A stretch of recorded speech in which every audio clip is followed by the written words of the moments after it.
Before we begin, let me ask you something. What is your favorite game? Imagine the best video game you've ever played. Now, think about why that game continues to captivate you. I guarantee the majority of you watching right now would give different answers, and even if your favorite games overlapped, you would give different reasons as to why. To no one's surprise, this is because you are an individual. Now, for a second, let's imagine a game that had everything in it. A game that was made to appeal to as many people as possible. A game that was made for everyone. This game doesn't exist. For years, the gaming industry has been trying to make this game, the ultimate game that appeals to as many people as possible. A game that is made with the intent of making the most money possible. A game that is made to please the masses, rather than be unique and push the medium to new heights.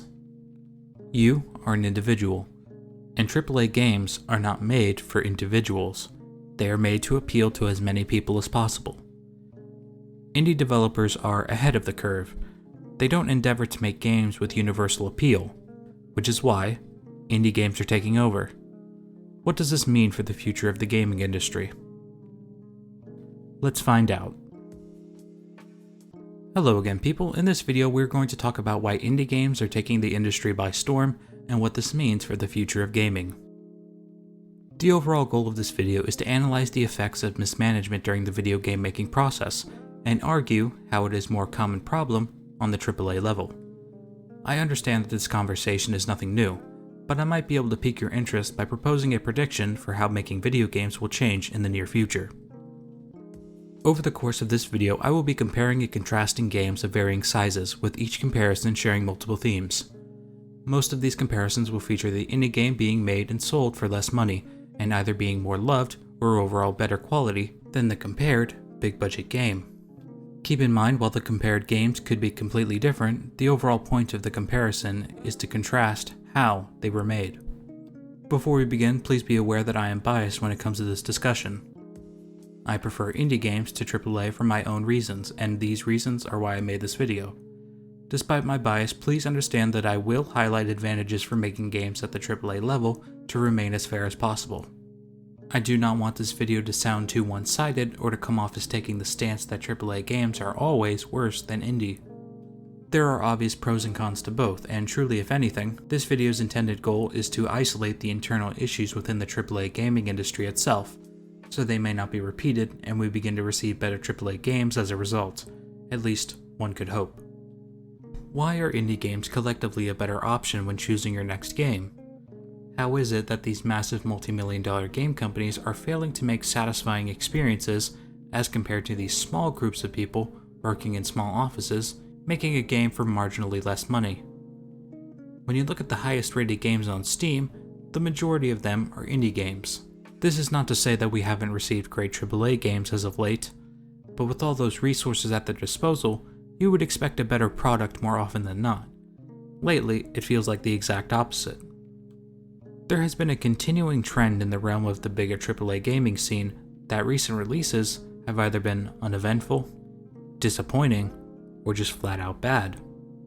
Then there are situations like the recent release of Baldur's Gate 3, a game that many people boast about how it's one of the best RPGs they've played in a very long time. Other developers desperately try to downplay it as an unreasonable expectation for future RPG games. How did we get here? The truth is, there isn't just one thing that's been keeping AAA games from being as great as they once were. There are several reasons why AAA games fail to make the same waves as indie.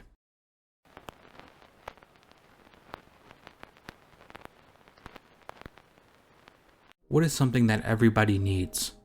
Name one thing that nobody can survive without. Food, water, electricity, internet, whatever you may have said.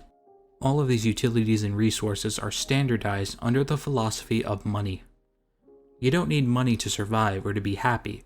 You need the food and you want the fun video games to make yourself happy, and we all use money to quantify it. Money, as you know, is used to quantify services like internet or software suite. These are used by people to complete a task. Whether you think this economic system we inhabit works is irrelevant.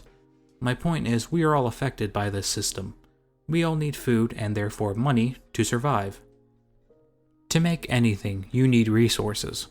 You can't get something from nothing, that's just a simple fact. Making a video game takes time and skill that of course can all be quantified by money.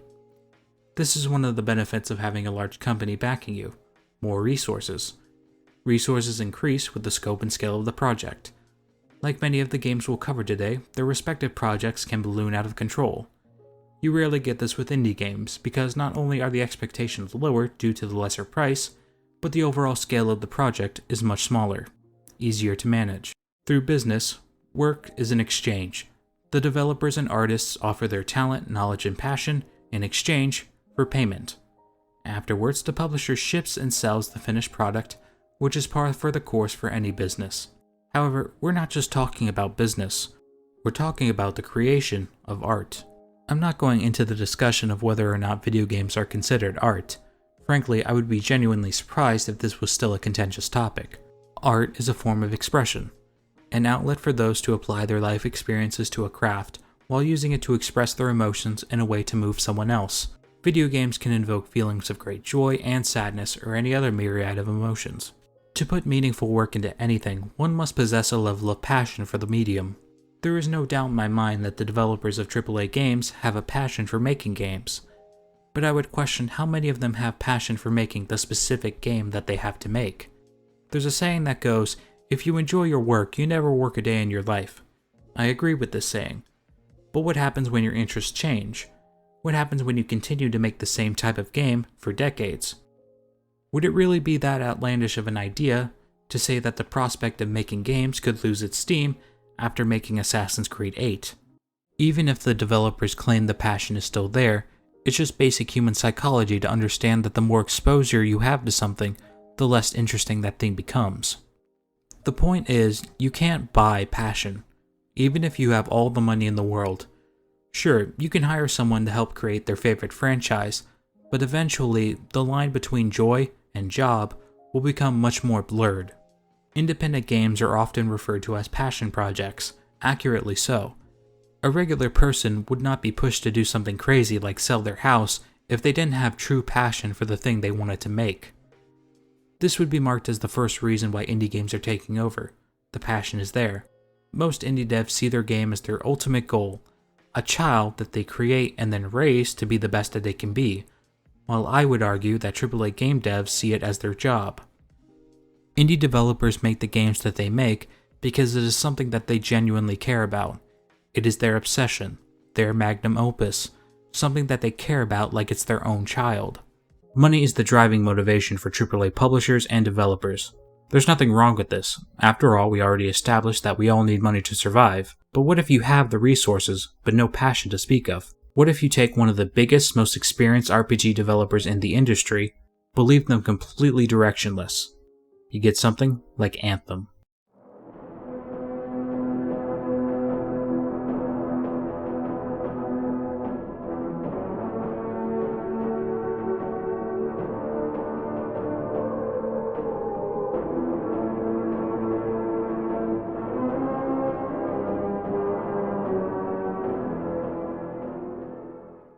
Anthem had big shoes to fill as it followed the poorly received release of Mass Effect Andromeda. Initially dubbed Project Dylan, this was supposed to be the start of a brand new, industry-defining series from the great RPG developers BioWare. This project was spearheaded by a man named Casey Hudson. He was the game director for the original KOTOR, as well as the Mass Effect games. Upon leaving BioWare in 2014, Hudson assured people that pre-production was beginning and things were going smoothly with the new game. As we know now, this was not the case. If you want a true in-depth timeline of how Anthem rose and fell, please check out NerdSlayer Studios, link in the description. The point of bringing up Anthem is to highlight an essential thing that any successful video game needs: direction.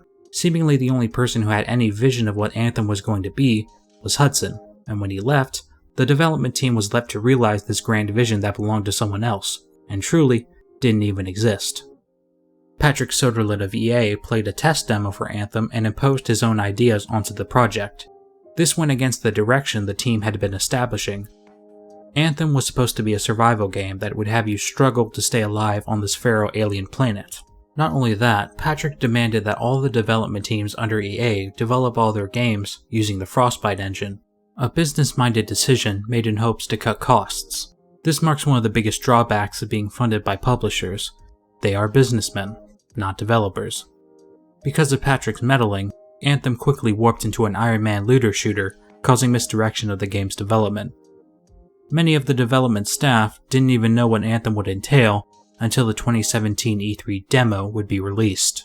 Imagine trying to get excited about making a game that you didn't even know what would be the core gameplay elements until it was shown at E3 for the first time. Anthem was a special case because truly the blame wasn't all on the publisher. Another issue that plagued the development was their own sense of importance. This company's massive legacy manifested itself into something called BioWare magic. BioWare was so certain that everything was going to just fall into place in the closing weeks before Anthem was released. As we all know, that didn't happen. This would be one of the most notable flaws when it comes to making a big production AAA game: the number of employees. Getting a large number of people to coordinate on one thing is tough. Getting a group of people to break away from their established beliefs is even harder. This is called groupthink. Individuals in cohesive groups fail to consider alternative perspectives because they are motivated to reach consensus. And this typically results in them making less than desirable decisions. Sometimes groups of people can reach a level of coherence that is too high. They don't accept any differing ideas to maintain the status quo. The size of these AAA development teams can be made to be their strongest aspect, but just as quickly become their failing crutch. Indie development teams by nature are much smaller, and even though the workload is high for every person, communication and direction is more clear. Let's compare the development of a game like Anthem to the development of Undertale.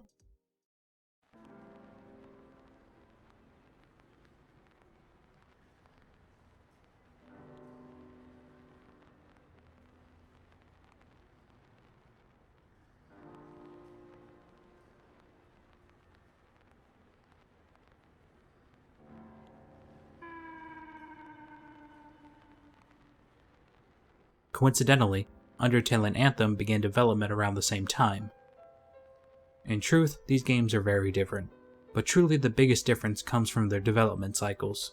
Undertale was crowdfunded, raising over $50,000, overshadowing its goal of $5 million. After meeting this goal, Robert F. Fox, dubbed Toby Fox, along with his longtime friends, began development of Undertale. So I wanted to make a game that I could play nowadays, being really tired of RPGs, and I would still enjoy. Oh, why don't I make it so all the enemies are nice and they have personalities and it matters and you feel bad when you hurt them? That could be interesting. Why don't I make it so the game is only 6 hours long so you don't have to spend your whole life playing it? That could be nice for people. Yeah, so I just wanted to do something that I liked, that I could do honestly, and everything just sort of came naturally from that. You'll notice in the interview, Toby has a clear view of what inspired the game, how the game would play, how long the game would typically be, and of course, the setup for the full story. Yes, I know this interview took place after a large portion of the game was complete, but I would argue just by his confidence alone, Toby had a very clear picture of what he wanted his game to be. Pure vision behind the idea of a single man with a very small development team. The development cycles of Undertale and Anthem are almost polar opposites. Undertale is technically smaller than Anthem, but there is a clear difference between the overall quality of both games, and how both those games were received. Anthem is not without quality entirely. The visuals of Anthem are a marvel to behold. The world and its diverse areas truly show the money that went into it. In Anthem, you can either choose to play missions or wander around the game world shooting enemies and protecting objectives while you gather generic resources. Eventually, you get rewarded with a piece of loot, but unfortunately the RPG aspect of Anthem never evolves into anything but a generic looter shooter. In Undertale, every enemy encounter is unique in some way. Each enemy, common or boss, has a personality.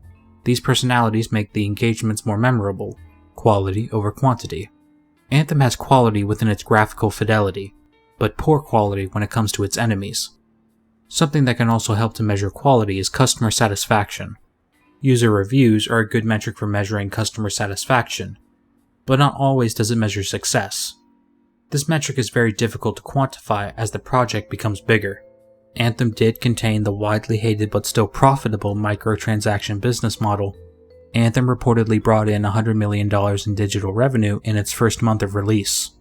Would you regard that as a success? Monetarily, sure. However, it would be ignorant to someone to not address the real cost of Anthem, BioWare's reputation. Anthem is currently at a 4.0 user score on Metacritic, while Undertale is stood firmly at an 8.5. Anthem hasn't received a game patch since February of 2020. Undertale's spiritual successor, Deltarune, is well on the way, and people think it might be releasing next year. BioWare was once known as the RPG titans of the gaming industry. The release of Anthem and Mass Effect Andromeda was a 1-2 punch of disappointment that would have closed any major developer if it didn't have a major publisher backing them. You can call that a pro if you want, but if anything, I would regard it as a consolation.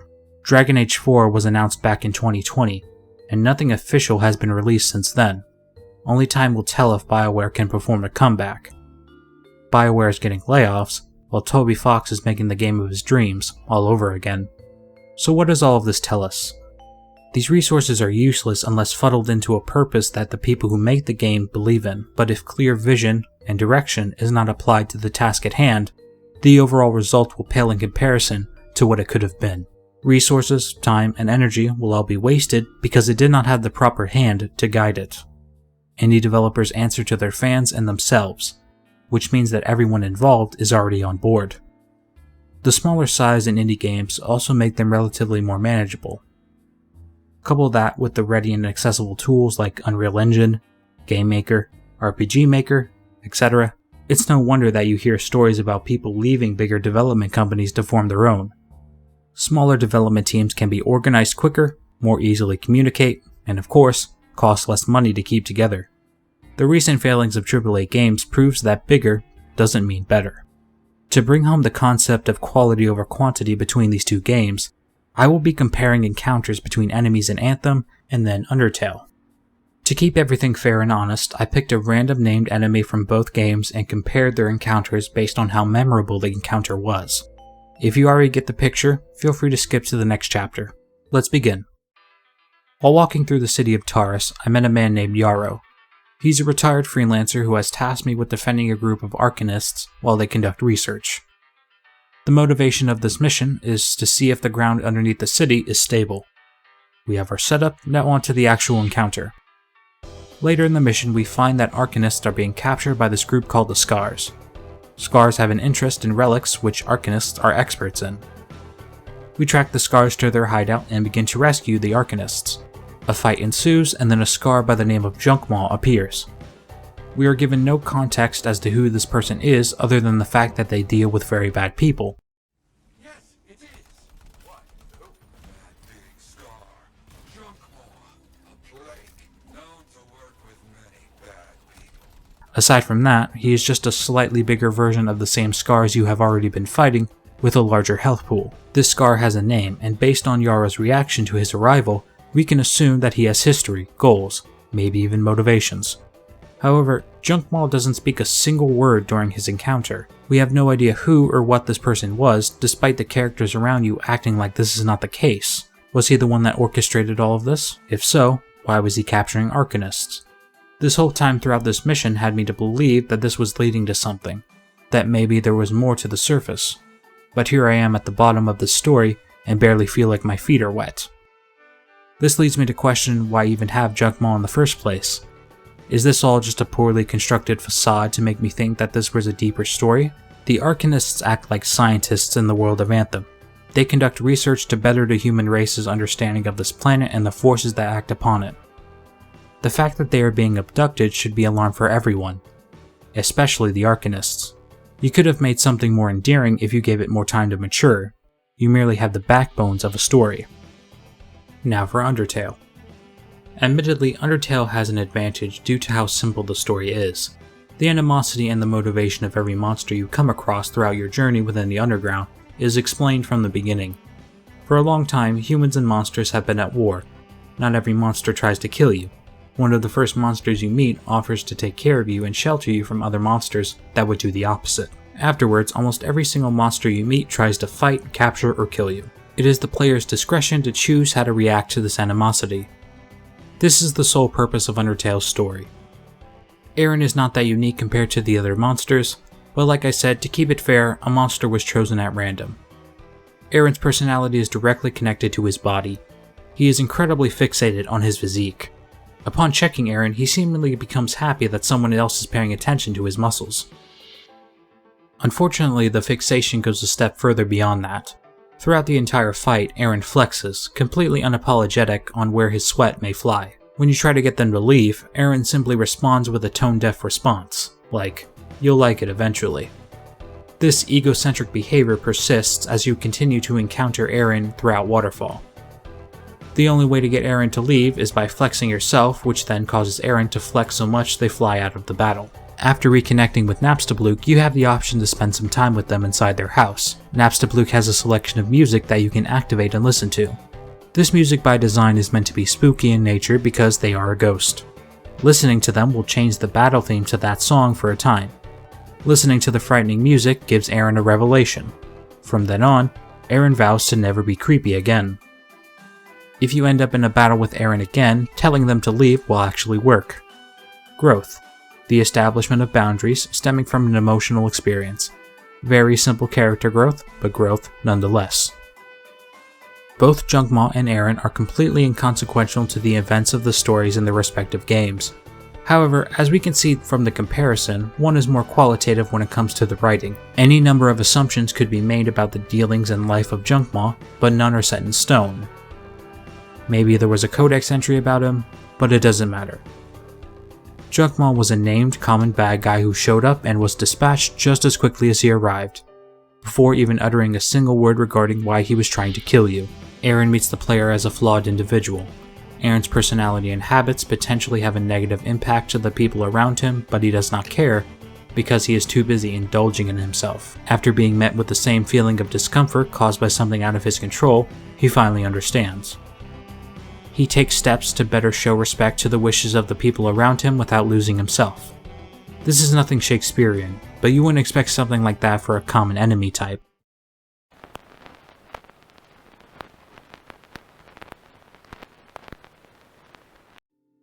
You want to know something crazy?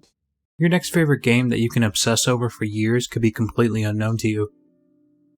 There could be a game out there that is exactly what you've been looking for, and you will never get a chance to play it because you don't know it exists. The only chance you might ever have at seeing it is either through recommendation or advertising. Most of us don't like ads very much. You watching right now are probably using an ad blocker. The point here is that advertisements, while annoying, can give games the needed exposure that simple word of mouth couldn't give. This is admittedly another pro of having a big publisher to stand on. They can make the calls, get you the airtime, the interviews, and the ad space to make sure your next favorite game can reach you. Game developers care about making games, not negotiating ad deals. All developers, big and small, want as many people to see and play their game as possible. But what happens when that extra attention begins to balloon into a gelatinous mass of expectations? When a small, inexperienced development team suddenly rises to AAA status and don't try to temper expectations until the game is hours from release, you get something like No Man's Sky.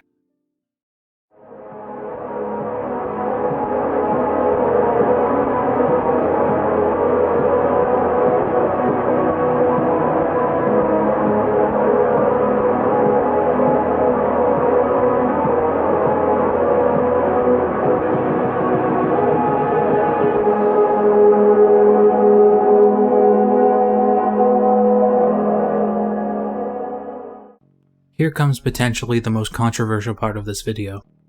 This is the part where No Man's Sky takes the role of a AAA game that failed, even though it was made by a team of less than 20 people. Now, before we argue the semantics of what classifies as a AAA game developer and what does not, I would remind you that AAA as a concept is completely informal. It's a buzzword, a word used simply because it is popular, not because it has specific meaning that is agreed upon. Because it was a term specifically made to classify games of a higher caliber. I would not classify Hello Games as a AAA game development studio. I would classify No Man's Sky as a AAA game. Let me explain. No Man's Sky's reveal trailer made waves from the beginning. Imagine a game where every single atom was procedurally generated and the universe was near infinite. No other developer had done something like this before. To do something on this scale was thought to be impossible, and quite frankly, it was. No Man's Sky's popularity soared after its initial trailer, which enticed a big company like Sony Interactive to do business. No doubt Sony offered avenues of advertisement through interviews, demonstrations, sneak peeks, etc. This extra exposure was invaluable for Hello Games. This extra coverage for their game brought in an unmatched level of hype and intrigue. No Man's Sky was going to be sold at full price, $60, and it was getting a collector's edition much like other AAA games at the time. No Man's Sky was a AAA game that was being made by a small indie development team. The Internet Historian made an amazing video going over the development of No Man's Sky from Hello Games' perspective, and I would recommend you check it out. To this day, I think Sony knew what they were doing. They're not blind. If you mean to tell me that Sony Interactive, creators of one of the best-selling consoles of all time, took a look at this small development team and said to themselves, yeah, totally, these guys can make a space game with space battles, planet-sized planets, and an almost infinite universe? Sony had been in the video game business for decades. They should have known the scope and scale of the game like this would have been too much for a small studio like Hello Games. But who cares? We need console exclusives.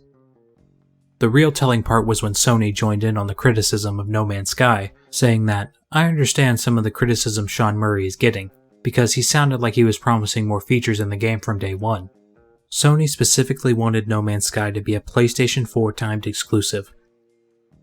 There is no way they didn't know what the state of the game was before it was released, especially considering they were reluctant to give Hello Games any more delays, and because of the delay the team received death threats in response.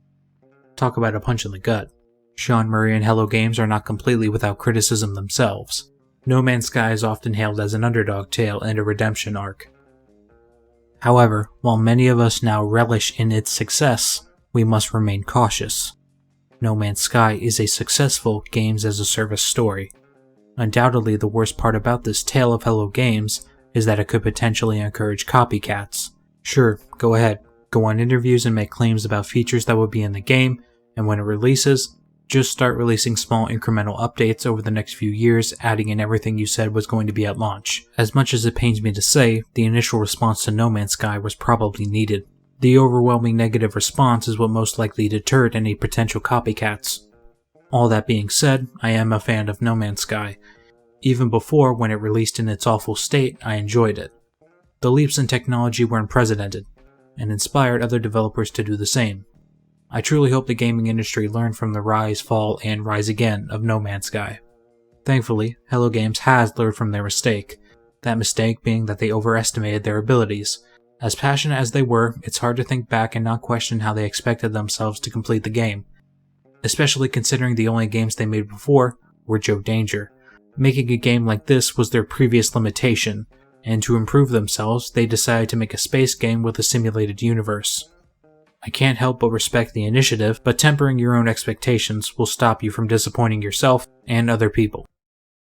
Well, Cuphead and his Pelmon, they like to roll the dice. By chance they came upon Devil's Game, and gosh, they paid the price. Cuphead was a passion project of Chad and Jared Moldenhauer. They set out to make a game that was made entirely out of hand-drawn cells, a run-and-gun game inspired by the classic 1930s era of animation, with gameplay reminiscent of the original Contra games. Everything in this game had existed in the real world at some point, as either a 2D image drawn on paper or a 3D model filmed on a camera. The true scope of this game was small from the beginning. The two brothers had their day jobs to do and children to raise, but they managed to make time for their other child, Cuphead. The stories of Cuphead and No Man's Sky are very similar. A small group of people have a unique idea, both teams possess an unyielding level of passion to see their idea come to fruition. However, that's where the similarities end. From the beginning, Cuphead was meant to be short. Only a handful of bosses were confirmed compared to what the actual final product was. Studio MDHR planned a workload they could realistically complete. This was mostly because the brothers had little to no game development experience. Their background was more equated to the field of construction. This unique background is probably what led to the careful planning of Cuphead's development. We will compare these two games, contrasting the developers' ability to temper expectations. The gradual growth in hype for these two titles is staggeringly different by comparison. When No Man's Sky trailer dropped, it made several statements, every blank procedural. Procedural generation was nothing new to the video game world, but before it was used for reasonable applications like tile sets. All the developers have to do is set up a collection of assets and the code builds the level for them. A creative solution to building levels that also allows for increased replayability. This technique was mostly used on smaller scales and it worked well. However, procedural generation can only take you so far. One thing that the human brain is very good at is pattern recognition. The more times someone sees a pattern, the more likely they are to identify it. Procedural generation is a method of creating data algorithmically, as opposed to manually, typically through a combination of human-generated assets and algorithms coupled with computer-generated randomness and processing power. There is always a pattern involved. The key word here is algorithmically, which refers to algorithm, a finite series of instructions. Finite, limited, as in you will eventually understand how this works, although it may take you a very long time. First impressions are everything, and when people give you this amazing number, like 18 quintillion planets, they can't help but get imaginative. This amazing idea was put into people's heads from the beginning, and the hype only grew with every interview, every trailer, every idea. Of course, some people remain skeptical. How can a development team of such a limited size make assurances regarding the delivery of such an extensive project? It wasn't until the full $60 price tag and the even more expensive collector's edition was announced did everyone start to believe that this could be real. Just look at these comments from the announcement video. The AAA price and the collector's edition combined with all of the press pushed No Man's Sky to AAA status in the eyes of the people, inflating their expectations. The expectations for No Man's Sky were never tempered. Only just before launch did Sean Murray say that multiplayer wasn't going to make it in the final product. Multiplayer for the game, actually, we've always said is kind of not really a big focus, actually. Actually what will happen reasonably often is going to a planet and finding that someone else has been there before you. And you see some traces of them, maybe creatures that they've named, things that they've left behind perhaps. But actually going to a planet and another player being in the same space at the same time is incredibly rare. Do you ever get a good look at your character? You can see other characters, and they could see you. Maybe if they had more people, if they had more time, yes, they could have delivered on what they said was going to be in the game. At the end of the day, it is still on them for overestimating themselves and at the very least, not explaining changes to the game ahead of time. I'm not saying that Sean Murray and Hello Games are terrible people, far from it. Ever since the release 7 years later, Hello Games is continuing to improve the game, and slowly it has attracted a small but loving community. I would put most of the blame on Sony's involvement. I doubt that No Man's Sky would ever have had a collector's edition if not for Sony's exposure. When the ideas of the AAA game creep into your game, you start to believe in something that doesn't exist. Sure, at some point, Murray thought he could make good on his promises. Sony most likely forbid Sean Murray from tempering expectations in fear of losing sales. Selling a game becomes significantly easier when you're selling the idea of a game rather than the game itself. Whether the game was a good match for 200,000 people or not, they wanted 200,000 people to buy it. 200,000 games times $60 a game is $12 million in sales. It was probably even more so on PlayStation. Money like that is not something Sony is willing to give up for the sake of public opinion, especially when they can just join the hate train and pretend to be the good guys. Remember, Sony received a cut for every single $60 copy of No Man's Sky that was sold at launch. Now let's talk about Cuphead. The initial trailer for Cuphead was 32 seconds long. Short, sweet, to the point. From the beginning, without any words, you know what the game is going to be about. A run and gun that is entirely made in an old cartoon art style. A niche game that turned out to be even more niche when people discovered how hard it was. Despite what the AAA gaming industry has taught you to believe, difficulty isn't something you should shy away from. Difficulty is something that people actually seek on purpose. Difficulty breeds greater effort, and greater effort issues better rewards when victory is finally achieved. A niche art style, old school controls, and difficulty would spell a recipe for disaster for most games, but Cuphead prevailed.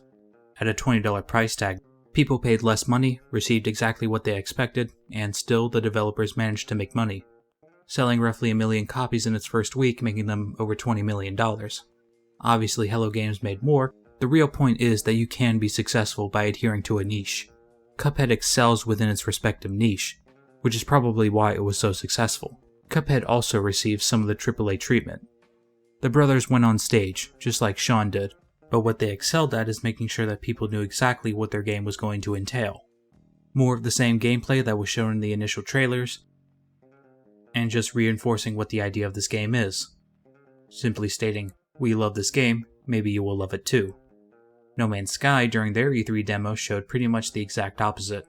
Sean, like many times before, made the game appear bigger than it ended up being at launch. During No Man's Sky's demo, it displayed space battles supposedly between two warring factions, an aspect that was not in the final release. It would not feature these things until years later. And while we're here and we're comparing, having kids to making a game, because they're pretty much the same thing, then it suddenly makes sense to me why I would feel so kind of rudderless once my game comes out. Making a game is like raising a child. This is an analogy that both Hello Games and Studio MDHR make, and after seeing the passion from both groups, I can see why they believe that. Parents naturally want to be proud of their children because their children are a direct representation of their parents' hard work, love, and dedication. No child is perfect. If you build up that child too much without giving them the proper tools and the time needed to succeed, they will fail. Reality is always more boring than imagination. Some people allow their imagination to dash forward, giving life to ideas that didn't exist before, creating entire worlds in their head. This is the foundation of fiction. However, that idea as an individual envisioned it will always be just that, an idea. Reality is difficult to overcome. Not until is the idea applied to life does it meet all of the hurdles that are required to overcome for that thing to exist. Essentially, you have to fight for your idea's right to exist. You can do this in many ways. You can build a story from inside your property to allow the outside viewer to relate and live vicariously with the characters in that story. You can also give people things to work for, a clear path of progression that instills a sense of accomplishment. Sometimes these things can overlap, but the point to be made here is that No Man's Sky either didn't have any of these things, or the things it did have were done poorly. In an attempt to build a universe that could compete with reality, they made a lukewarm copy. The state in which No Man's Sky is in now is much more of a worthy replacement. The overall point is that reality can be difficult to overcome. Those who try might as well run directly into a brick wall headfirst, expecting it to break.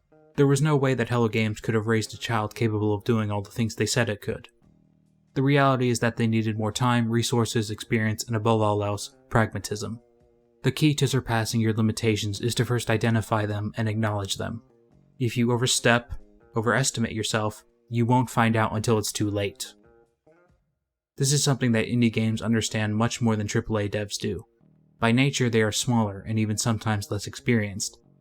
There is no ignoring the reality because it is front and center. The reason why I put so much of the blame on Sony is because of the scale that they rose No Man's Sky up to. When a world-renowned video game company like Sony gives you all of this press and lets you jump on stage at E3 to show off your game, how can you not feel like you can do anything? The false promise that you are just like the big AAA studios with a $60 price tag and a collector's edition. Sony made Hello Games believe that that game existed, but like I said, reality can be difficult to overcome. Cuphead also received a little bit of the AAA treatment, but inversely understood what they could and couldn't do. Reality is understood, challenged, and overcome. Truly, the difference in scale between a game like Cuphead and No Man's Sky is insurmountable. Hello Games had the more difficult assignment, but if Sony and Hello Games were to entertain this idea of pragmatism for a second, then maybe they would have saved themselves and potential fanbase a lot of strife.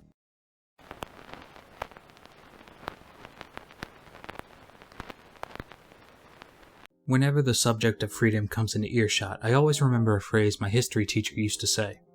Freedom isn't free. The ability to act as you wish, to make what you want, be what you want, comes at a price. The point of this is to acknowledge the fact that when you are a part of a company, you are only allowed a level of freedom that that company has allotted to you, because they sign your paycheck.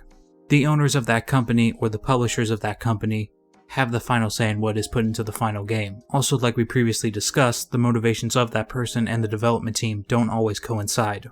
Indie games are self-made and self-owned, meaning that the sole developers are footing the bill for the project and therefore are their own boss. If you're independent, you have the freedom that you need to push the boundaries of fiction if you want to. Taking the feelings they had when they played something amazing for the first time and being so intrigued by it, they want to instill that same feeling into others. Most of the time, they never go out of their way to maximize their profits. There are remarkable games I have played that have completely altered my perception of fiction, which are being sold for next to nothing. Some of them are completely free. I refer to these games as free, but truly they are not. The developers had to pay for the software, hardware, basic utilities, etc. What happens when you take 3 people with no game-making knowledge, who spontaneously make a game just for the sake of making something interesting? When developers have the freedom to make what they want, they make something timeless, extraordinary. Something like my favorite game ever made, One Shot.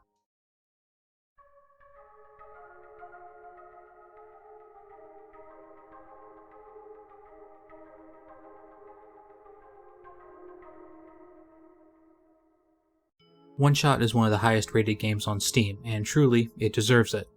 It takes so many aspects about what you would expect from a game and completely throws them out the window. One Shot was a small project that was made for an RPG Maker competition designed to be played through once and never again. Imagine explaining a game like this to the CEO of Activision or Bungie. A game that was initially designed to be played once and never again? That would never sell a single copy, they'd say. I have to be honest, they have a point. One Shot to this day, even though it's very highly rated, its player base is very small by comparison. But the reasons why I have always viewed it as an amazing game is not just because I like it or the characters, but because I respect it. One Shot reminds me of 𝐈𝐧𝐝𝐸𝐞, that one YouTube channel that was around for 2020 that lasted an entire year. I'm sorry I don't have footage for you. Don't bother looking for the channel, by the way. It was deleted as was the plan from the beginning. The premise of 𝐈𝐧𝐝𝐸𝐞 was to create memories that only a select few could ever have, which is what made the final goodbye all the more effective. The emotions and the value of the channel and One Shot both come from its idea of finality. 𝐈𝐧𝐝𝐸𝐞, the main character of this game, is set up as a real person from another world. You could say they're an alien or just some type of living being from another dimension if you want. The point is that the game makes an effort to make sure that you know that yes, people in this game are code that is being processed on your computer, but 𝐈𝐴 is independent from the fiction that is taking place. One of the best fish out of water stories ever told, a fictional character that is actually non-fiction. Fiction as a concept was born from non-fiction. As we know it, ideas do not appear from nowhere. There is always an inspiration. Non-fiction works were always based specifically off historical events, vouching and striving for objective accuracy. Fiction is meant to be the opposite. A fictional work by definition did not happen. This doesn't necessarily mean it could not happen. Reality is hard to overcome, so why not just make up your own with the freedom you have? Perhaps fiction itself is a byproduct of intelligence. Most things in our universe are relative, so it is possible to become informed on a topic that you cannot directly observe.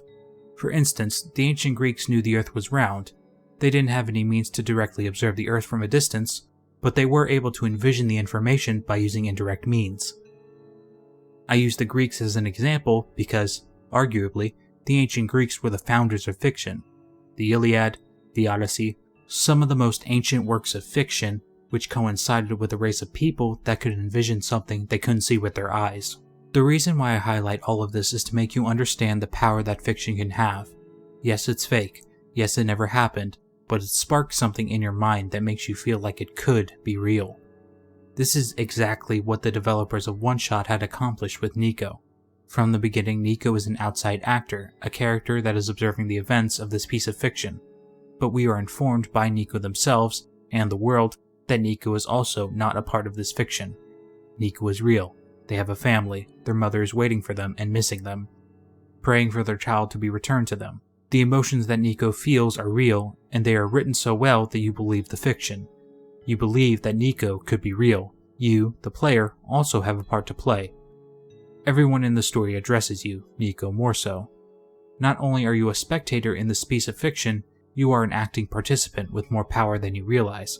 If at any point in the original release of One Shot, if you close the game in a space that is not designated as safe, 𝐈𝐴 will die, and it will be 100% your fault. This also makes for excellent tension, as right before the climax of the story, the main antagonizing force, otherwise known as the Entity, takes away your control and deceives 𝐈𝐴 into thinking you left them behind.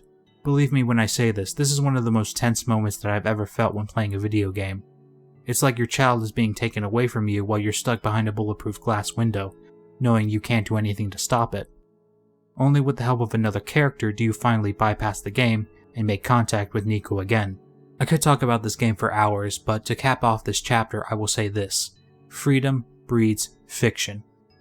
As we have seen, it can breed some of the best works of fiction that have ever existed. To make something so compelling, while non-existent, it still inspires.